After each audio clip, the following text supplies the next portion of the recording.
Au lieu de se déshabiller et venir dans les partis politiques, il se cache derrière les syndicats, il va parler dans les médias. Il faut lui dire de se méfier. Sinon, on va expliquer comment il est rentré dans la banque. Tous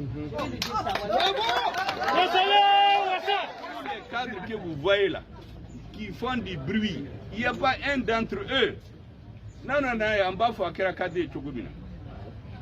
Mais on ne peut pas rentrer dans les banques il y a quelques années, dans les conditions que les Maliens savent, et venir faire les donneurs de leçons aux Maliens.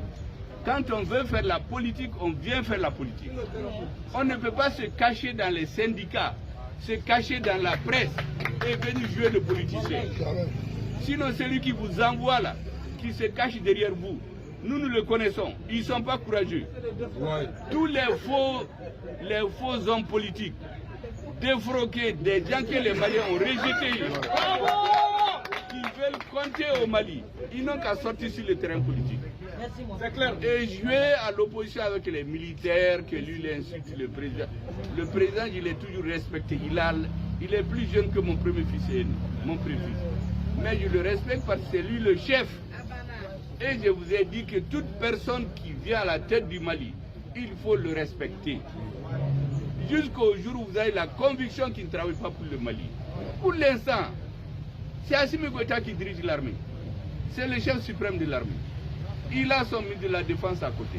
Il a les chefs militaires avec le chef d'état-major de la des armées. Ils nous ont restitué notre pays. Mais qu'est-ce que les gens veulent encore?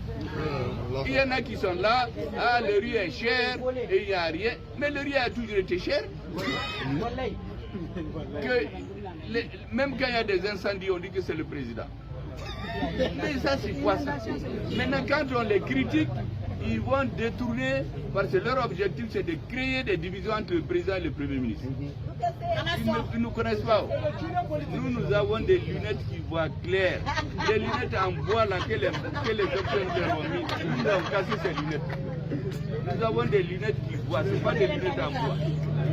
C'est quand on a enlevé ces lunettes en bois qu'on a vu qu'on est venu nous trahir avec la complicité de certains responsables.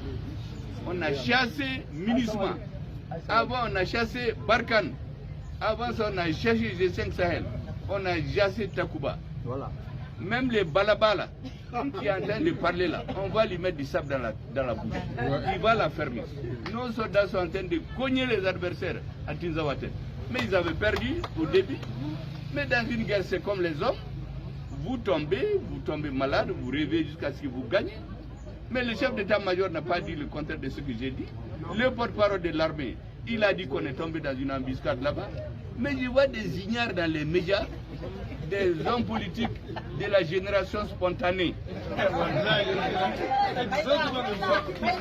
qui sont venus dans la politique comme des OGM, des organismes génétiquement modifiés. Ils sont venus dans la politique avec le M5. Ils sont dans les médias. Ah, le premier ministre ne devait pas dire ça. Ah, le premier ministre ne devait pas dire. Mais si on a perdu, il faut le dire. Et quand on gagne, on dit. Nous, on ne ment pas. Là où on perd, on le dit. Mais là où on gagne, là, on le dit. Et on va gagner la guerre au Mali. Maintenant, tous les OGM politiques, les organismes génétiquement modifiés là, en politique, pour la génération spontanée des politiciens de la 25e heure.